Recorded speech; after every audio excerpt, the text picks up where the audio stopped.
송혜가 하는 영적 대각선 집회 작년부터 두 번째 시간인데 이제 대구노회가 적극적으로 함께 동참해 주시고 누구보다 앞장서서 함께 기도하며 찬양하는 모습이 우리 총회 전체에 큰 힘이 듭니다.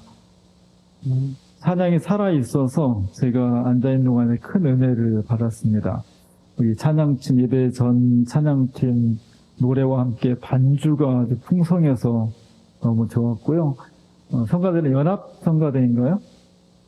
예, 연합 성가대답지 않게 단일한 성가대처럼 아주 화음과 조화가 잘 이루어져서 너무 은혜스러운 찬양이었습니다. 부족한 저를 강사로 초청해 주셔서 상당히 부담스러웠는데 그러니까 노 회장님 또 서기 목사님 너무 감사드리고요. 좋은 장소를 제공해 주신 동촌교회 또 후원해 주시는 우리 대구 장로연합회 또 남녀 신도연합회 이렇게 모두 서로 협력하여 선을 이룸으로써 이 시대에 살아가는 우리 기독교인들이 무엇을 어떻게 믿어야 하고 어떤 신앙생활을 해야 될지를 다시 한번 고민하고 또 함께 기도하는 귀한 시간을 갖게 된 것을 진심으로 감사드립니다. 대구노회는 큰 노회는 아니지만 우리 기장교회로서는 너무나 중요한 역사를 가지고 있고 또 대구노회가 얼만큼 부흥하느냐가 우리 기장교회의 미래를 결정하는 아주 소중한 위치라고 생각을 합니다.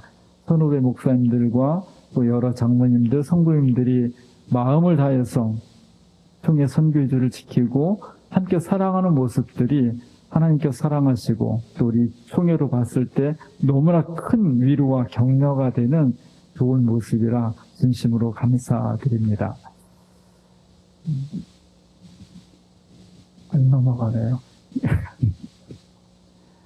예, 저희 기장교회의 신앙 고백을 보면 저희는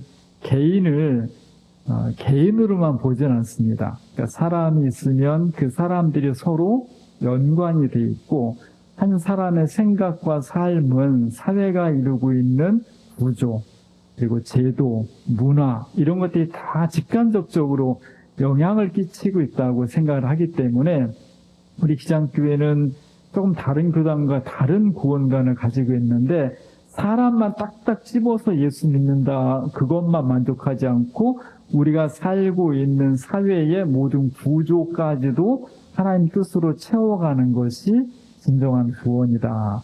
진정한 신앙이다. 이렇게 고백을 하고 있습니다. 나아가서 예수 믿는 것은 우리가 구원받기 위함인데 개인 한 생명이 이 세상을 살다가 죽어서 천국 가는 것도 당연하지만 이 세상 하나님께서 우리 허락하신 인생과 역사의 이 순간들을 정말 하나님의 뜻으로 채워가는 것, 그리스도의 십자가의 사랑의 삶을 사는 것, 창조주 하나님이 생명을 풍성케 하신 것, 전쟁과 폭력을 막고 평화를 만들어가는 것, 그리고 서로 공의를 이루어가며 평등과 자유를 만들어가는 삶, 이 모든 것을 다 구원의 삶이라고 그렇게 고백을 하고 있습니다. 우리 교단이 1953년도에 새 출발을 했습니다. 그래서 한 10년 정도 동안은 우리가 내부 정리를 막 하고 60년대, 70년대, 80년대 들어서면서 다른 교단과 구별되는 활동을 굉장히 많이 했습니다. 그러면서 한국 기독교 장로회 하면 다른 교단과 다른 성격을 가지고 있구나, 독특한 성격을 가지고 있구나, 이걸 우리는 기장성이라고 말을 합니다. 그런데 60년대, 70년대, 80년대 우리나라의 가장 큰 과제는 민주화의 문제였습니다. 그래서 우리 교단은 우리 한국 사회가 바르게 되고 정말 행복하게 살기 위해서는 우리가 민주주의 사회를 이루어야 되겠다. 또 인권이 무너지는 곳에 인간의 권리를 존중하는 사회를 만들어야 되겠다. 그런데 이제 열심으로 운동을 하게 되었죠. 그 신앙 고백으로 선교하고 또 활동을 하게 되었습니다. 그러다 보니까 권력을 쥐고 있던 분들이 많은 분들이 영남 지방의 출신이었는데 우리 교단과 갈등을 좀 일으키게 되었고 그래서 전반적으로 영남 지방에서 대구와 경북, 부산, 영남 지방에서 기장교회로서 살아간다는 것이 대단히 어려웠습니다. 뭔가 비난을 받기도 하고 조롱을 받기도 하고 때로는 핍박을 받기도 했습니다. 저도 성남 주민교회에서 10년 넘게 목회를 했는데 역사를 쭉 보니까 공무원들 그리고 자영업 하시는 분들 70년대, 80년대 교회에 나올 수가 없어요. 늘 경찰이 와서 뒤에 있고 무언의 압력들이 있다 보니까 교회를 자꾸 떠나게 되는 그런 현상을 보게 되었습니다.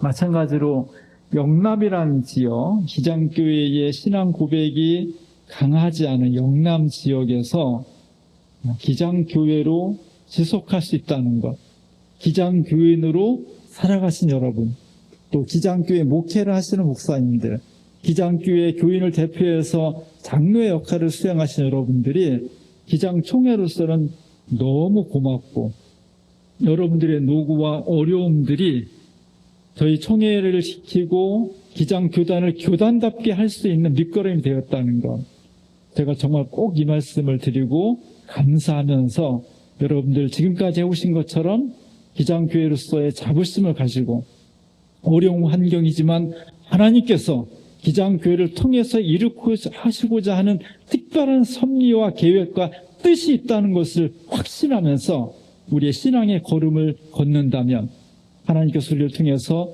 크신 역사를 단행해 주실 줄로 믿습니다. 한국교회가 위기를 당하고 있습니다. 한국교회가 한마디로 죽어가고 있다고 이야기를 합니다. 정말 그렇습니다. 이대로 가면은 어떻게 될지 모르겠습니다. 일단 표면적으로 교회가 숫자가 줄어들고 있고 각 교회마다 교인들의 숫자가 급감하고 있습니다.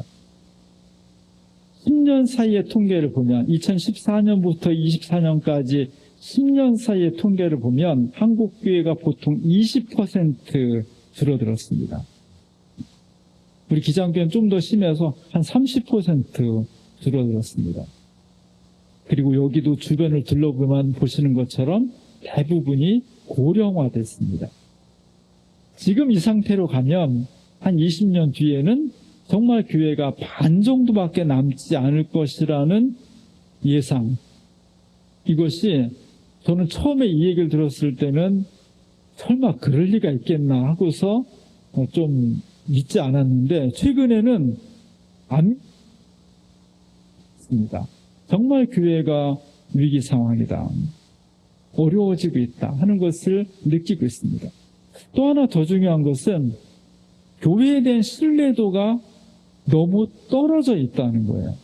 우리가 사실 세상을 향해서 외치는 가장 중요한 단어, 믿자는 거잖아요.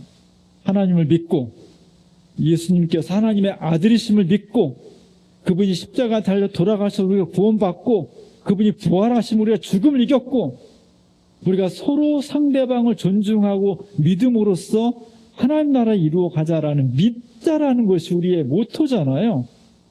그 말을 하는 교인을 사회 사람들이 안 믿는다는 거예요. 교회가 하는 말을 믿는 사람들의 퍼센트가 25%밖에 되지 않습니다. 75%의 사람, 4명 중에 3명은 교회가 무슨 말을 해도 안 믿는다는 거예요. 이런 현상이 점점 더 심화되고 있다는 것이 너무너무 위험한 모습입니다.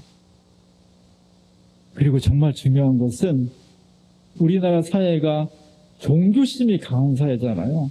그래서 우리 어머님들은 새벽에 정한수 떠놓고 절도 하고 달을 보고 소원을 빌고 뒷동산에 있는 큰 나무나 바위를 보면서 자기의 소원을 빌고 가정의 안녕을 기도하는 별의별 것을 다 섬기는 그 속에는 미신적인 요소가 있지만 인간과 역사라고 하는 것이 내 계획대로는 되지 않는다는 뭔가 인간의 능력을 초월해 있는 어떤 존재에 의해서 움직여진다는 종교성이 있었던 거예요.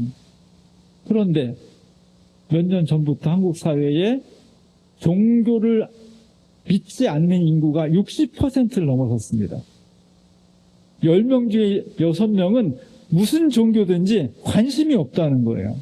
20대로 넘어가면 80%가 종교 자체에 관심이 없다는 겁니다. 그것이 천주교든 개신교든 불교든 어떤 종교든지 그냥 종교에 무관심해.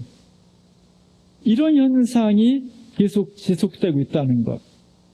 그 중에서 40%밖에 안 되는 사람들 중에 그럼 그 중에서 굳이 따지면 어떤 종교가 더 호감이 가냐? 1등이 불교고요. 2등이 천주교고 3등이 개신교예요. 종교에 관심이 있는 사람이 소수인데 그 소수 중에서도 개신교에게도 호감을 가지고 관심을 갖고 있는 사람들 숫자가 현저하게 줄어들었다는 겁니다. 이게 오늘 우리가 살아가는 사회의 종교적 공기예요. 공기는 내가 선택해서 마실 수 있는 게 아니에요. 공기는 우리 모두가 다 흡입하는 겁니다. 그 흡입하는 공기가 하나님은 없다는 공기예요. 거기에 절대 다수의 많은 사람들이 공감하고 있다는 겁니다. 다시 말하면 이 상태로 쭉 가다 보면 개신교의 미래는, 특히 개신교의 미래는 종교 중에서도 굉장히 어둡다, 위험하다. 그것이 오늘 우리의 현실입니다. 이 현실을 뼈저리게 느껴야 돼요. 이 현실을 직시해야 됩니다. 이 현실을 내 것으로 끌어안고서 정말 어찌할까 하고서 밤새 고민하고 눈물 흘리고 고통스러워해야 돼. 왜? 우리는 하나님의 자녀고 교회를 사랑하는 사람들이니까. 그런데 그 교회가, 하나님의 자녀로 모인 교회가 10년 후, 20년 후의 앞날이 무척 어둡다는 것. 그 현실을 바라보면서 우린 웃을 수가 없는 거예요. 어떻게 하면 좋을까? 참 고민이 깊어집니다. 오늘 우리가 함께 읽은 시편 42편의 말씀은 이 시인은 신실한 신앙인이에요. 이 신앙인이 있던 상황은 유다 민족이 바벨론한테 멸망해서 바벨론의 포로로 끌려간 겁니다. 지도를 보시면 예루살렘에서 바벨론까지 거리가 1500km 정도 돼요. 직선으로 가면은 조금 빨리 갈 수 있겠지만 사막이기 때문에 물을 따라 쭉 가느냐고 이렇게 휘어져서 가요. 비옥한 초승달 지역이라는 곳을 지나서 쭉 따라갑니다. 그러면 그 당시 걸음으로 넉 달 내지 5달을 걸어서 가야 돼요.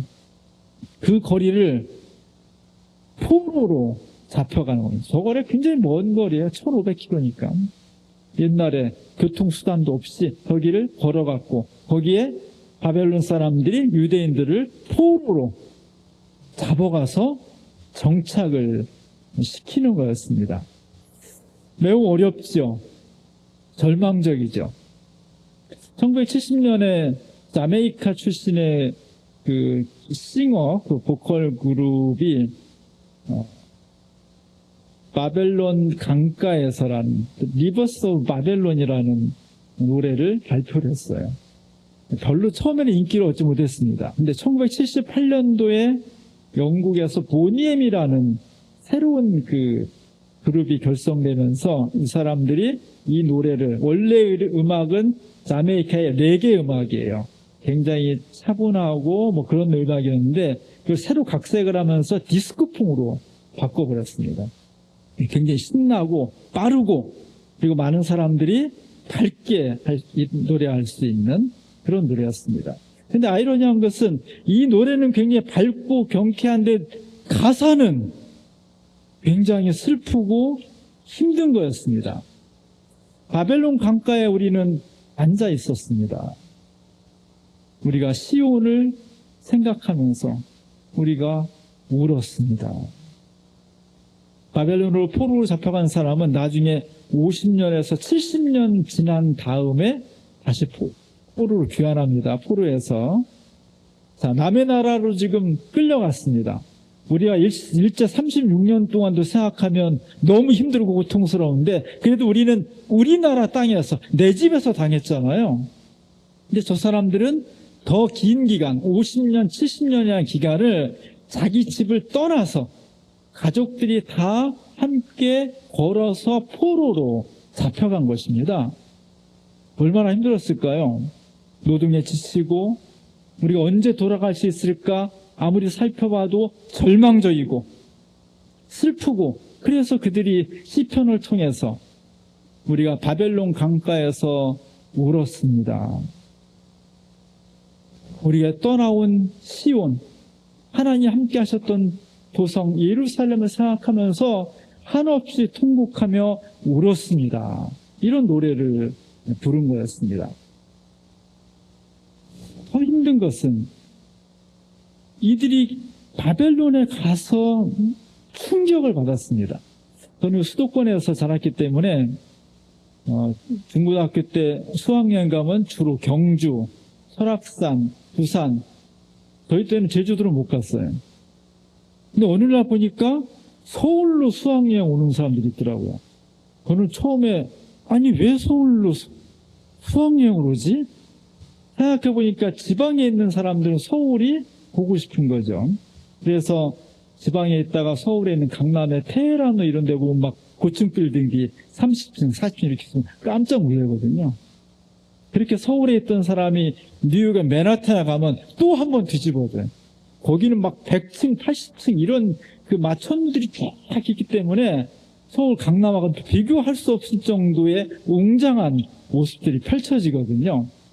마찬가지로 유대인들이 우리는 예루살렘이 신의 도성이고 예루살렘 성전이 제일 크고 예루살렘 성벽이 가장 튼튼하고 우리가 최고 선민으로서 가장 위대한 백성이라는 자부심을 가지고 살았어요.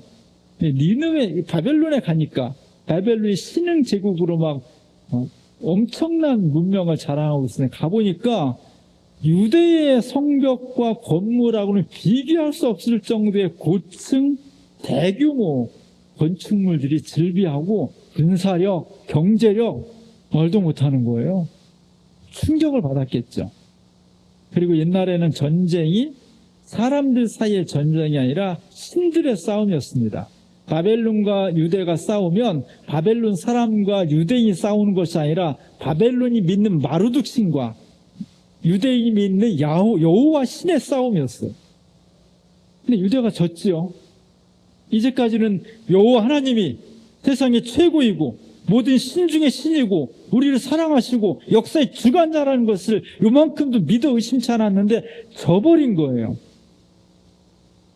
속으로 의심이 생겨나죠. 왜 우리 신이 졌을까? 여호와 하나님이 마르둑보다 못한가? 이런 의문점들이 생기는 거죠. 그리고 바벨론에 가보니까 유대하고는 비교할 수 없을 정도의 어마어마한 건축물들이 있는 겁니다. 거기에 대놓고 바벨론 사람들이 유대인들한테 속삭이는 거예요. 야, 니네 여호와신 아무것도 아니야. 봐라, 우리 비교해봐라. 니네들 문명과 우리 마르둑 신의 문명을 비교해봐라. 우리가 엄청나게 크다. 니네 둘이 싸웠는데 우리가 여호와를 이겼다. 끌려온 사람들의 마음이 절망스럽고 가난하고 노동에 지치고 고향에 돌아가고 싶고 언제 돌아갈지 모르는 절망감이 있고 이런 것들과 함께 속으로 진짜 위기는 이제까지 우리가 믿는 여호와 하나님이 최고의 신이고 우리를 정말 지켜주시는 완벽한 신이라고 믿었던 그 신앙이 회의가 되기 시작하는 거예요. 의심이 들기 시작하는 겁니다. 그렇게 금이 가는 거예요. 그래서 그들은 바벨론 강가에 나와서 울었습니다. 내 눈물이 주야로 내 음식이 되었습니다. 우리 인생 드라마 나의 아저씨의 주인공이 늘 눈물이 글썽하고 삶이 고달프잖아요. 바벨론으로 잡혀온 사람들의 삶이 저렇게 눈물로 가득 찬 고달픈 삶이었다는 거죠. 이런 상황 속에서 이들은 정말 하나님이 없다는 그 사람들의 비웃음과 조롱 때문에 그들은 바벨론 강가에 나와서 엉엉 울면서 어찌하면 좋습니까? 너무 가슴이 아픕니다. 내 가슴이 터질 것 같습니다. 무슨 돈을 못 벌어서, 가문이 성공을 못해서, 좋은 대학을 못 가서, 좋은 직장에 취직을 못해서 아이고 때문에 하고 울은 것이 아니라 사람들이 우리를 향해서 내 하나님이 어디 있냐고 조롱하는 것 때문에, 그리고 정말 더 위험하게는 내 속에서부터 한 번도 의심하지 않았는데 나도 모르게 스멀스멀 정말 하나님이 살아계실까? 하나님이 살아계시다면 우리를 이렇게 놔두실 수 있는 걸까? 하나님이 진짜 최고이시라면 바벨론의 마루둑을 단칼에 꺾고 이길 수 있어야지, 왜 마루둑한테 져서 우리가 이렇게 고향을 떠나 포로로 잡혀와서 이 고통을 당하고 있는 거지? 정말 하나님이 살아계신 걸까? 없는 게 아닐까? 이런 유혹에, 이런 불안과 의심에 시달리면서 이들은 가슴 아프게 울었던 겁니다. 오늘 우리가 살아가는 시대를, 살아가는 현대 시대를 여러 가지로 규정할 수 있는데 그 중에 가장 근본적이고 명확한 규정은 하나님이 없는 시대를 살고 있다는 것입니다. 1970년대에는 교회 와서 많은 사람이 울었어요. 그 사진은 70년대 청계천에 있는 빈민들이죠. 거기에 세워진 작은 교회에 어머니가 아기 데리고 또 한 애는 같이 데리고 와서 아이고땜을 하면서 우는 거였습니다. 교회는 울 수 있는 곳이어야 돼요. 교회는 어떤 이유든지 내 영혼을 울리면서 하나님 앞에서 눈물을 펑펑 쏟을 수 있는 그런 장소가 되어야 돼요. 교회는 눈물이 있어야 되고요. 교회는 그것 때문에 내 영혼이 아프고 상처를 입는 것을 눈물을 통해서 치유할 수 있는 곳이 되어야 됩니다. 우리가 꼭 봐야 될 영화 중에 밀양이라는 영화가 있어요.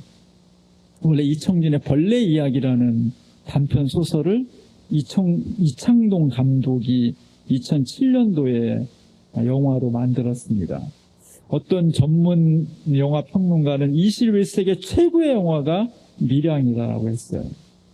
많은 상징적인 이야기들이 있고요. 저도 영화를 굉장히 좋아합니다. 왜냐하면 근래의 영화에서 기독교를 소재로 한 건 다 조롱거리, 비웃음, 위선적이고 이런 건데 적어도 그런 요소가 굉장히 나오지만 그래도 끝까지 감독은 한국 기독교에 대한 기대와 따뜻한 시선을 거두지는 않고 있더라고요. 주인공이 전도연인데 밀양에 가서 자기 아기 한 6, 7살 된 아이가 육에 납치돼가지고 살해되죠. 너무 충격적인 현실 앞에서 울지도 못해. 그래서 시어머니가 막 뭐라고 합니다. 장례식장에서. 너는 네 아들이 죽었는데 눈물도 안 흘리냐. 그거는 안 슬퍼서 눈물을 안 흘리는 게 아니라 너무 기가 막히고 너무 충격적이라 눈물도 못 흘리는 거예요. 눈물을 못 흘리는 것만큼 그의 영혼과 가슴은 상처, 투성이가 되는 겁니다. 그런데 우연히 교회 부흥회, 조그만 교회 부흥회에 갔다가 거기서 막 목 놓아 웁니다. 그동안 맺혔던 그 서름, 아픔, 상처, 분노 이런 것들 다 쏟아내는 그런 눈물을 흘려요. 교회는 인생을 살면서, 사회를 살면서 우리가 수없이 부딪히고 만나면서 닥치는 고통과 아픔에 대해서 누구든지 와서 눈물을 흘릴 수 있고 울 수 있는 장소가 돼야 돼요. 저 어렸을 때는 교회에서 많이 울었습니다. 그래서 사람들이 교회는 왜 우는 교회냐고 그렇게 해서 막 손가락질 했는데 지금은 아무도 안 울어요. 별로 아쉬운 게 없고요. 아픈 사람 다 병원 가고 3만 불 시대가 됐고 별로 울지 않습니다. 우는 교회가 꼭 좋은 건 아니겠지만 하여간 교회에 와서 내가 받은 상처와 아픔을 끄집어내서 마음껏 울 수 있는 교회가 되어야 돼요. 교회는 눈물을 흘리는 곳이고 교회는 내가 받은 상처와 아픔들을 그냥 꽁꽁 끌어안고 있는 것이 아니라 그리스도의 십자가 앞에서 눈물을 흘림으로써 내가 치유받을 수 있는 곳, 그것이 교회 공동체가 되어야 됩니다. 교회가 눈물을 다시 살려야 돼요. 교회가 다시 울 수 있어야 됩니다. 물론 열심히 웃고 행복하고 즐겁고 풍요로운 것도 좋지만 그것만 가지고 있을 때 교회가 기독교의 본질을 상실하게 돼요. 교회는 그리스도의 십자가를 바라보면서 울어야 됩니다. 저도 어렸을 때 교회 가서 아무도 없는 조그만 시골 교회에 그냥 아무도 없는 곳에 저녁 때 석양이 지는 때 뒤에 앉아갖고 그리스도의 십자가를 바라보면서 그냥 눈물이 핑 도는 그런 경험들. 주님이 나를 위해서 십자가에서 돌아가셨구나.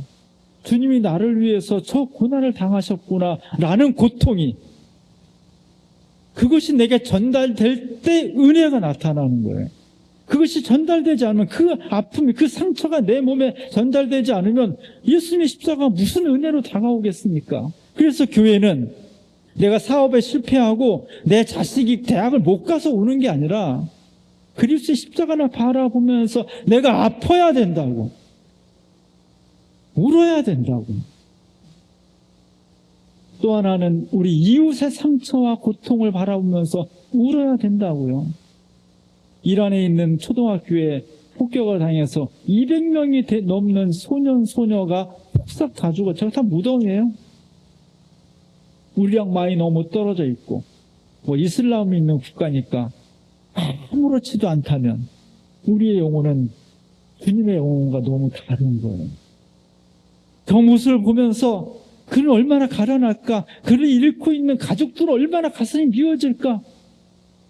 그리스도의 십자가의 고난과 우리 이웃의 아픔을 바라보면서 교회에서 울 수 있어야 된다고. 교회에서는 행복해야 되지만 한편의 행복과 함께 그리스도의 십자가의 고난과 현대사회가 다가오는 고통에 대해서 내 것으로 끌어안고 울 수 있는 교회가 돼야 된다. 한국교회가 더는 기도하거나 울지 않습니다. 너무 풍요로워졌고 너무 행복해졌고 너무 갈급함이 사라져 버렸습니다. 갈급함이 사라진 교회, 상처가 치유되지 않는 교회, 눈물이 메마른 교회, 그곳에서는 예수 그리스도의 십자가와 부활을 경험할 수 있는 기회가 줄어드는 거예요. 왜 한국교회가 망하고 있는가? 왜 기장교회 이렇게 어려워지고 있는가? 옛날에는 저도 90년대 초반까지는 1년에 2번 정도씩 부흥회 했잖아요. 부흥회가 다 좋은 건 아니지만 그래도 부흥회 하다 보면 뭔가 막 뒤집어지잖아요. 회개도 하고 기적도 일어나고 너무너무 어려운 고통을 가지고 있는 사람은 기도원 갔잖아요. 지금 부흥회 가야 안 합니다. 기도원 다 문 닫았습니다. 그만큼 한국교회가 풍요로워지고 행복해진 반면에 인생과 역사의 갈증을 잃어버린 겁니다. 눈물을 잃어버린 겁니다.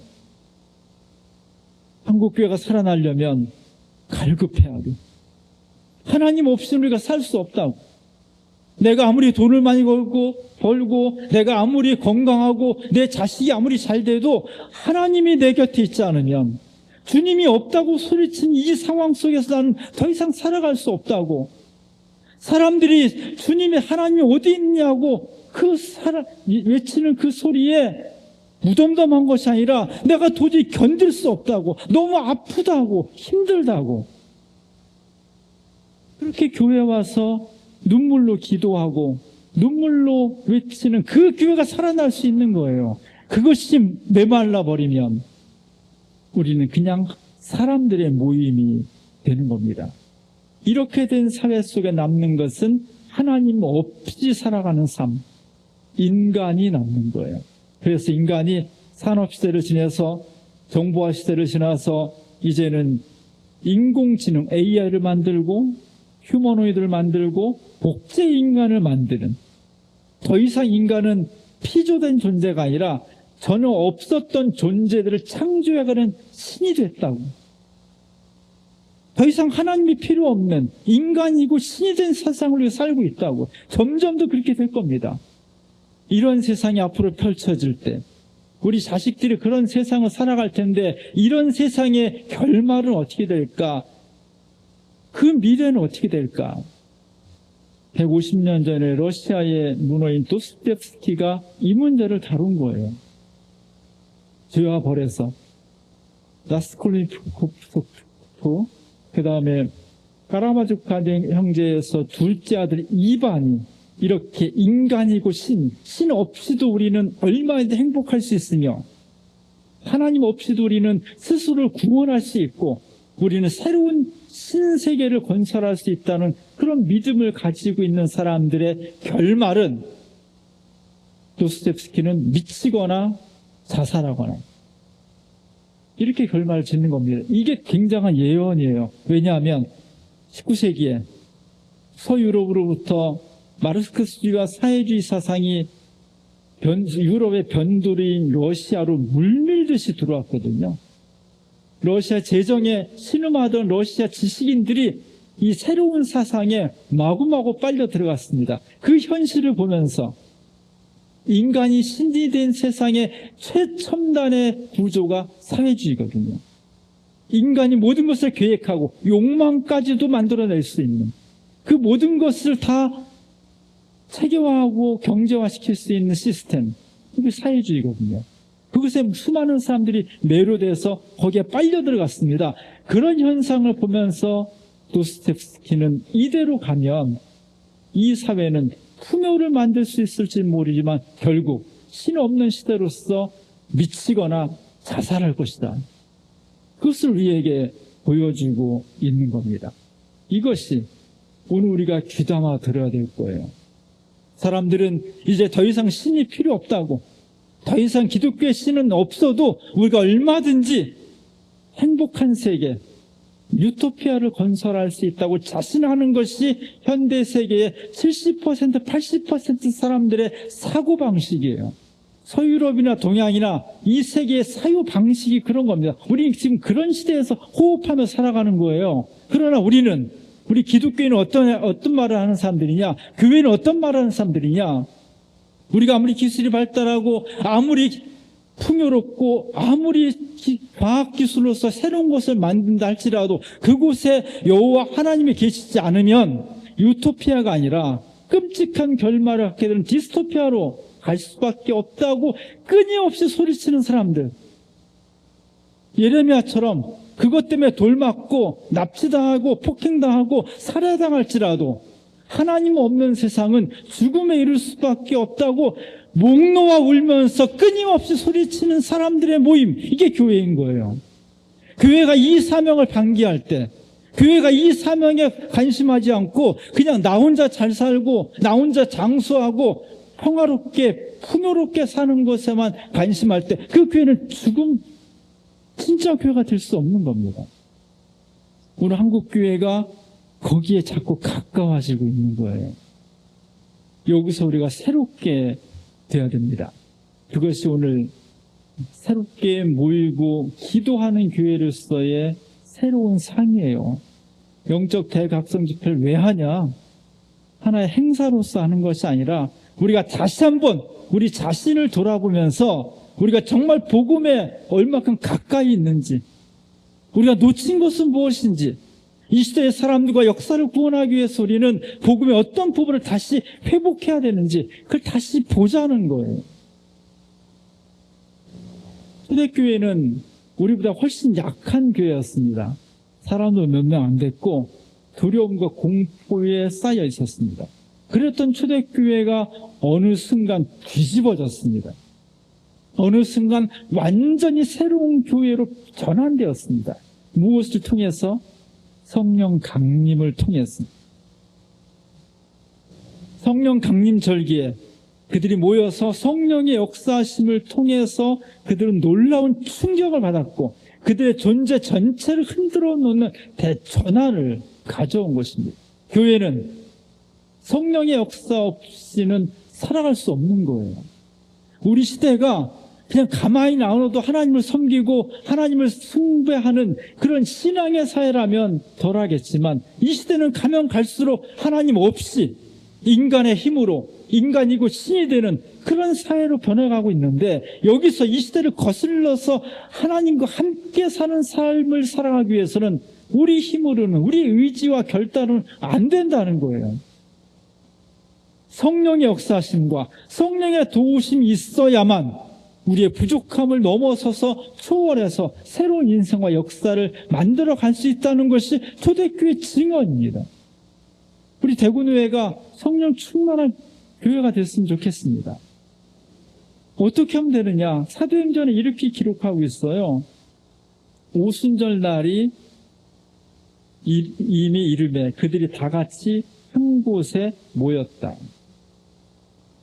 성령의 임재하시는 첫 번째 조건, 예수 이름으로 모이는 겁니다. 교회는 나 혼자 생활한다? 불가능한. 교회는 본질상 교회 사람들의 모임이에요.